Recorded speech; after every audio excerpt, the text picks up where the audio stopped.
MVP week continues. This time, we're going to look at the case of the great Asia Wilson. Matthew Walter, who covers her for the next this year. Locked On Women's Basketball starts now. Ogunbowale for the win.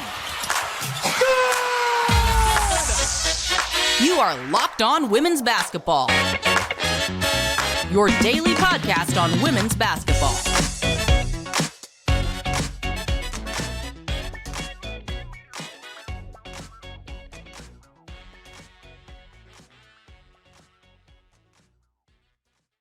Well, hi there, and happy Thursday to you. I'm Howard Megdal, host of Locked On Women's Basketball. I want to thank you for making us your first listen every day. Over 100,000 of you showed up in August alone, and we're going to break that record again in September. So thank you for showing up for us like we show up for you 6 times a week. It is, of course, not just me, but an incredible team effort across the board at thenexthoops.com. Over at the Next, we have over 100 reported pieces on women's basketball every month. We have a beat reporter for each of the 12 WNBA teams. Subscribe to support this kind of work at thenexthoops.com. $9 a month, $72 a year. Make sure you're doing it. Make sure you're helping us to continue to build the women's basketball newsroom of all of our dreams. And somebody who has been a critical part of that work, both on the collegiate side, on the pro side, covering the Las Vegas Aces, is Matthew Walter. Matthew joins us for what's been a really fun week, MVP week. We talked about Brianna Stewart with Liberty beat reporter Jackie Powell on Tuesday. On Wednesday, Alyssa Thomas of the Connecticut Sun with Jacqueline LeBlanc, who covers the Sun for us over at the Next. Matthew, you're here going last, offering rebuttal. And I guess when we think about it, we talked a little bit about this offline. Give me the top line. We're going to talk stats in segment 1, reporting in segment 2. What's the top line for the Asia Wilson MVP case? I have mine. I'm wondering what yours is. Mine would be, she won MVP last year. She's been statistically better scoring the basketball. She's been more efficient, and she's doing it playing less than minutes than anybody else in terms of the candidates. The other two candidates are playing the second and fourth most minutes a game. She plays the 24th minutes a game. So to do all that she does, to be third in scoring, be second in rebounding, lead the league in free throws attempted, be the most efficient player, all while only playing 30.8 minutes a game, just shows that she's really trying to establish, she's like, this is me. I'm going to do me. I'm going to get to my spots. I'm going to be aggressive. Because last year, maybe was a little bit of a feeling out period with a new coach. And this year she's really hungry and really just trying to go out there and establish herself. It's funny. And again, I think we just got to talk about this off the top.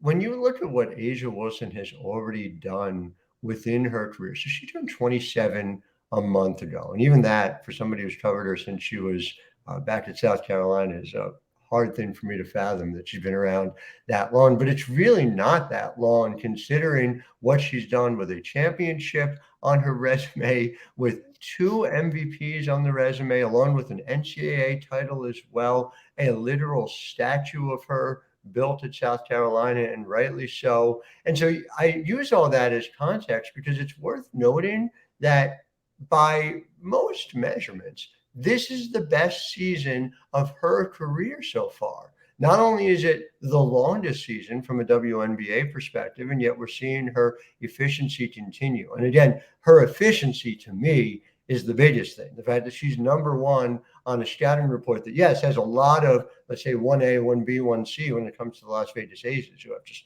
crazy talent, especially in that starting 5, but she is still managing to do whatever it is she decides to do on the court. And so I go back and look, that number 1 number for me that jumps out. She had a 58.5 true shooting percentage last year in her second MVP season, a 54.6 true shooting percentage in her first one back in 2020. It's 61.8% true shooting percentage so far this year. It just boggles the mind when you think about the sheer amount of effort that she's had to put into getting to her spots on the floor.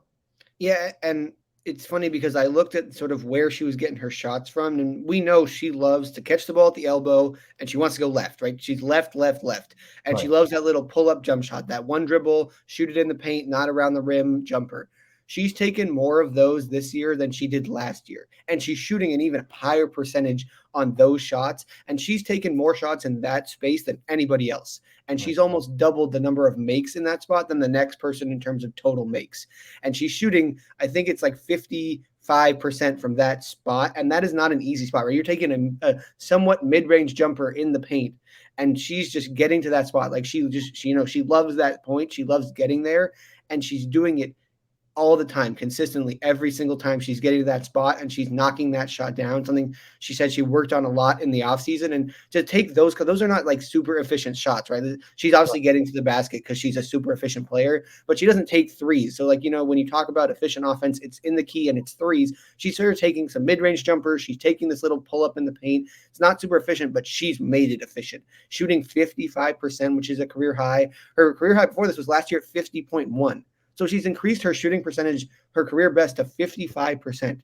For a girl that, like, again, she gets a lot of points around the basket, but she also is taking a lot of mid-range and sort of just inside the paint shots, and she's getting to the free throw line, right? She's tough. So she also is getting those and ones. She leads the league in and ones with 31.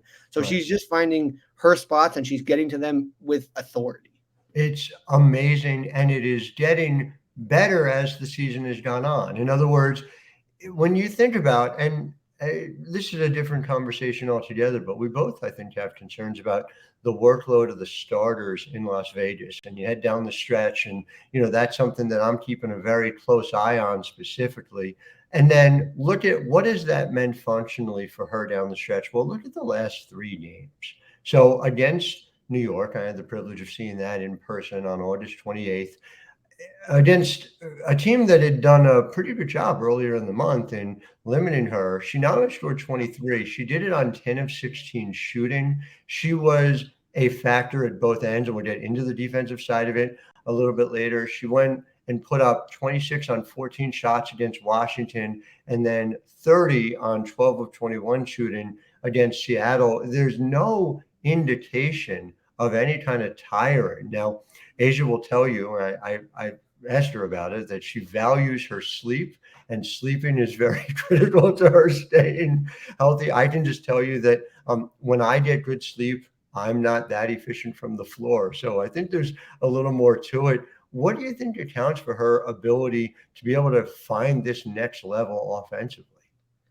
I think Asia just truly wants to be great, right? You ask her, like, what are you striving for? You've got a championship now. She's like, I just want to put this team, this Aces team, up there with all the great teams, with the Sparks of the early to mid 2000s, right? And the Houston Comets that first sort of came into the league. And I think she just wants to prove that this is a group that's as good of those teams, right, as those dynasties. She's trying to make a dynasty. And the other thing to me that's so impressive with Asia is I looked at it, and she has 71% of her games she scored 20 or more. So, like, how many players, and she's had 2 single-digit games the whole year. Consistency. Yeah. She's incredibly consistent. There's no roller coaster with her, right? She's going to put up almost the same numbers every single night. You're going to probably get something like 20 points from her, and you're probably going to get something like 8 to 10 rebounds. And it's happening all the time. Consistency with her has been incredible this year. It's very rare that I sit there and I go, this was a bad Asia Wilson game.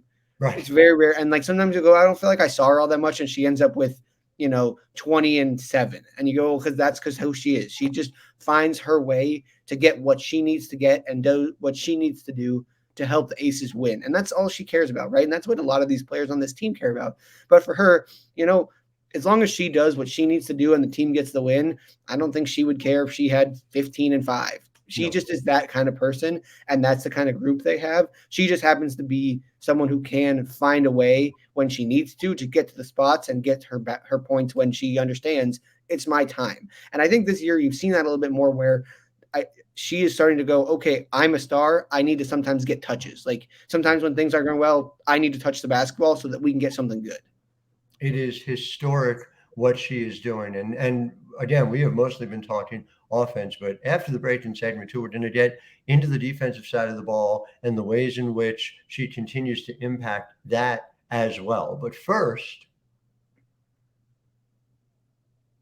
I want to talk to the people at home about FanDuel. And FanDuel has a couple of offers for the NFL. Now, that's the National Football League, for those of you who may not know. And Matthew, this is interesting to me. I understand that Las Vegas has an entry in the National Football League. Is that correct? Yes, and I think the guy that owns that team also owns the Aces, but I may have to check that. Well, we'll have to look at that. Talk about synergy. And I don't mean the incredible site that gives us lots of stats. So get ready for the NFL season with incredible offers from FanDuel, America's #1 sportsbook about the NFL. So there are two of them, right? The first one is you can bet $5 and get $200 in bonus bets guaranteed. Again, 5 to get 200, just ridiculous and an incredible offer. But then there's this other thing. If you bet $5, you can get $100 off NFL Sunday Ticket from YouTube and YouTube TV. They've decoupled NFL Sunday Ticket from DirecTV, which is where it was in the past. And so now you can just get it direct through YouTube TV. It doesn't matter what your cable operator is, or even if you have a cable operator, and you can see all the games. So go to FanDuel.com/lockedon and kick off the NFL season with an offer you won't want to miss. Again, that's FanDuel.com/LOCKEDON. FanDuel, official partner of the NFL. So as we turn our attention here in segment 2 to A'ja Wilson's defense, I just want to point out top of the line numbers, right? She is central to what statistically is the best defense by defensive rating in the WNBA, in the same way that she is the #1 scoring option and the #1 scorer for a team that by offensive rating is the best in the WNBA. And I say that because there can be recency bias. We can look, and definitely it is the case that when you look at how New York has played in August compared to how Las Vegas has played in August, there's some changing of the way in which we think about the pecking order. But the MVP is for the entirety of the season. You know, I think that's an important distinction to make, that the games that were played in May matter for this WNBA season just as much as the games that are played right now here in early September. And so that defensive contribution, which continues, to this day, and again, as a rim protector, as a defensive rebounder, as you well know, Matthew, at ends possessions, that is an extremely important and under-discussed defensive tool. A'ja Wilson is right there with the very best players in the entire league. I guess I'm just going to frame it by saying, where do you see her as ranking within the best just defensive players in this league?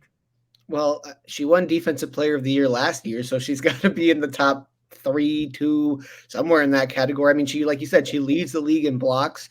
I asked Jackie Young what makes her different, and she says, because we know she's back there, we can pressure up on the ball out on the perimeter and trust that A'ja's got our back in the paint. And I don't know how many times you see one of the guards, not get blown by, but because they're bad defenders, but just because of situations or whatever, and A'ja's there to clean it up.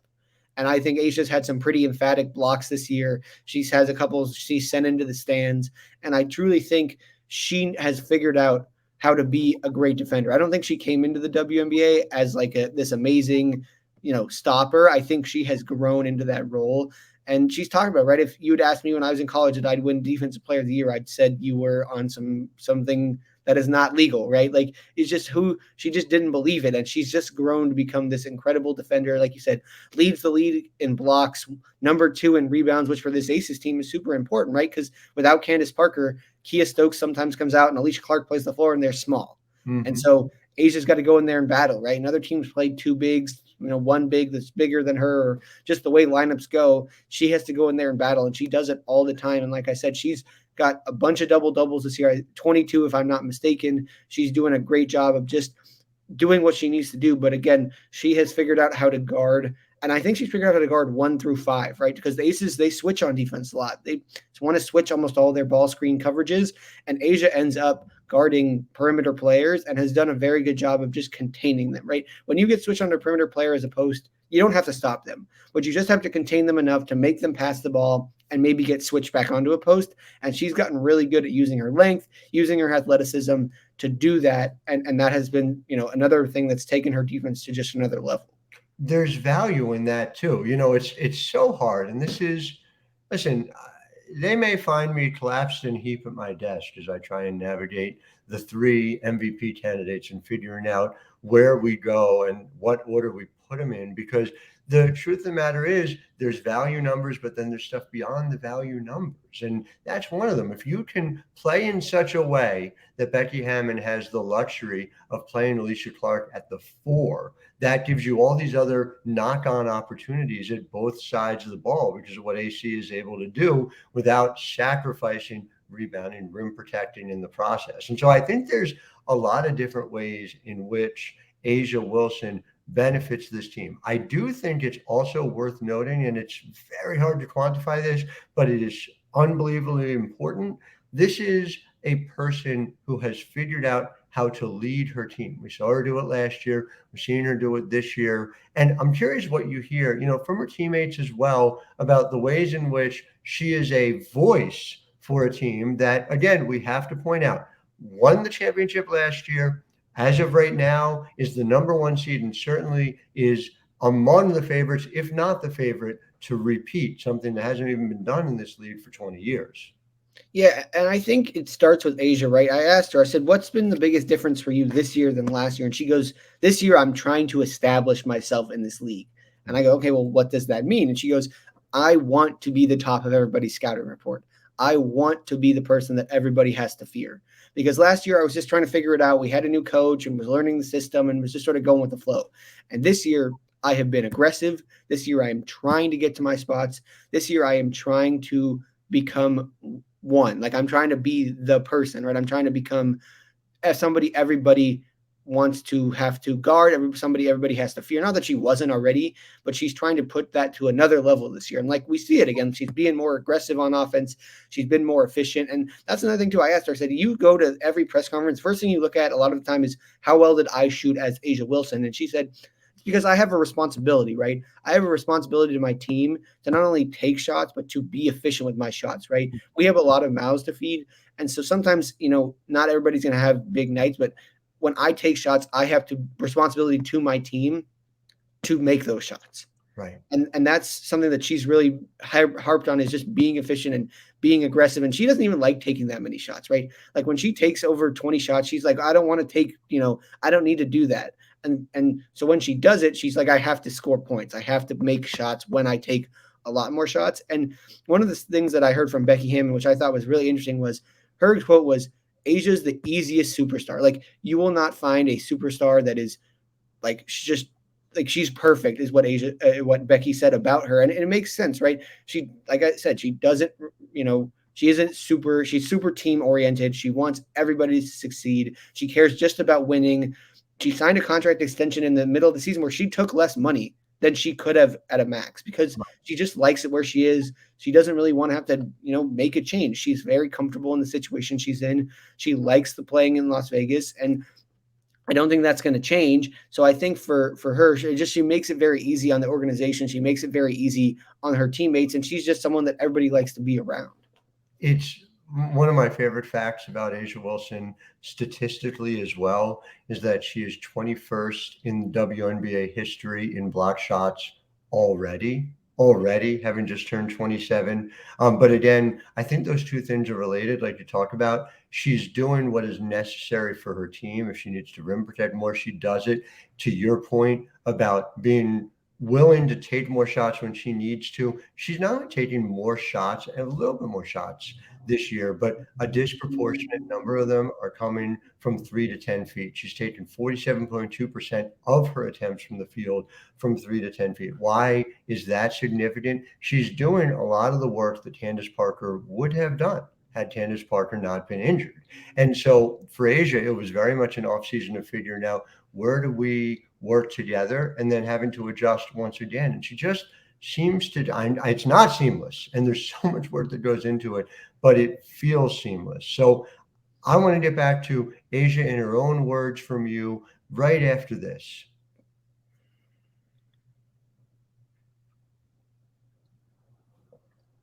So we're back. And Matthew, I want to talk about the way in which A'ja has come to advocate for herself. And it's interesting to me that she finds it necessary to do so, in the sense that this is such a clear and obvious, not just great career, but all-time great career. Like, Asia's on a track where we're going to be talking about her among the very best in the history of the league. This is somebody who will resonate through the generations. If she finishes her career anything like how she started, and then she'd retire tomorrow and be a Hall of Famer. But I'm talking about something different. I'm saying if she's 2 MVPs and a championship in here, having just turned 27 for the statue and a national championship at South Carolina. She's helped create a flagship program there with Dawn Staley and everything that's come after. If you have another decade like this, she's in that conversation for all-time great forever, which I know, and she said this the night they won the championship last year to me, that's the goal. That's where she's hoping to get to. How is she characterizing it to you when you're talking to her about thinking about the legacy right now? I think it goes back to like what I said, is she's trying to establish herself because she's trying to be great. Like, she's trying to be, one of the greats, one of the, Mount Rushmores of the WNBA. And so for her, it's just, she has to, not that she hadn't arrived, but now she's trying to put herself on the map every single time that she steps on the floor, that every person who's guarding her, every person that's watching the game knows who she is. Mm-hmm. From every single aspect, when she's on the floor, every single eyeball should be on her, because that is what she wants. That is what she's trying to do, is make everybody watch her. And she's easily able to do that because, like I said, she's so likable. She's such a genuine human being. And she is, like Becky said, she's just a super easy superstar to coach. She's a super easy superstar to like because of the way she acts, who she is as a human being. And I think she has really done a good job of just, being who she is and understanding that, it took time last year, but now she said, okay, we're in it. I know what I am. I know who we are. Now I need to go out and consistently prove that I am who I am and that I'm ready to take the next step, right? I'm ready to be a superstar every single day. And that's where I think, I go back to the consistency point, right? 2 single-digit games all season. When you're that consistent, when you're having 71% of your games, 20 or more. And the part to me that I think also shows that she's taking that next level. Last year, she had 1 game over 30. This year, 4 games over 30, including, I think her MVP moment, right, is that 53 points against Atlanta that she had, tying the record for most points in a game. And that just continues to go to the point of she's proving that she's here. She's proving that she's a superstar. And if you ask any of her teammates, they say, she's here, right? She's ready. This is her moment. And she's going to continue to take every single opportunity that comes her way. And I think because she signed that contract extension, because she shows she wants to be in Las Vegas, it's only going to make it easier for her, because I think she's sort of, the central point of this franchise, and that everybody else, especially in that core 4, wants to play with her. They want to play together, and it's just going to allow her to continue to cement that legacy and continue to go up the all-time rankings, just because she's going to continue to play with people at a high level consistently. Listen, the all-time greats, they have these things to motivate them to continue to go forward. Diana Taurasi is always looking for that chip on her shoulder about anything minor. There's that famous, meme from MJ on the NBA side, and I took that personally. So I know there's that, and it goes into it. But man, A'ja doesn't have anything to prove to anyone. A'ja Wilson doesn't have anything to prove to anyone, but I know she's going to keep on doing it because it's one of the things that makes her an all-time great. Yeah, she is just wonderful for the Aces, wonderful for this league. Like you said, immensely likable. It's hard for me to imagine a brand in America that wouldn't want to partner with her. And it has been a privilege to cover her for going back almost a decade now. I can't wait to see what is to come. Matthew Walter, we appreciate your insight into A'ja Wilson. To the listeners at home, thank you as always for making us your first listen every day. We'll continue to be with you. I do want to highlight briefly for you, there's a thing we do every Saturday called WNBA in retrospect, and it's a look at some of the greatest stars in the history of this league and how they got that way. So make sure you listen back again on Saturday for that. And jam-packed, we will have all of our reporters all over the WNBA playoffs getting you ready. It's next week, everybody. I cannot wait. So until then, I am Howard Megdal, thanking you for listening, and have yourself a wonderful Thursday. Ogunbowale.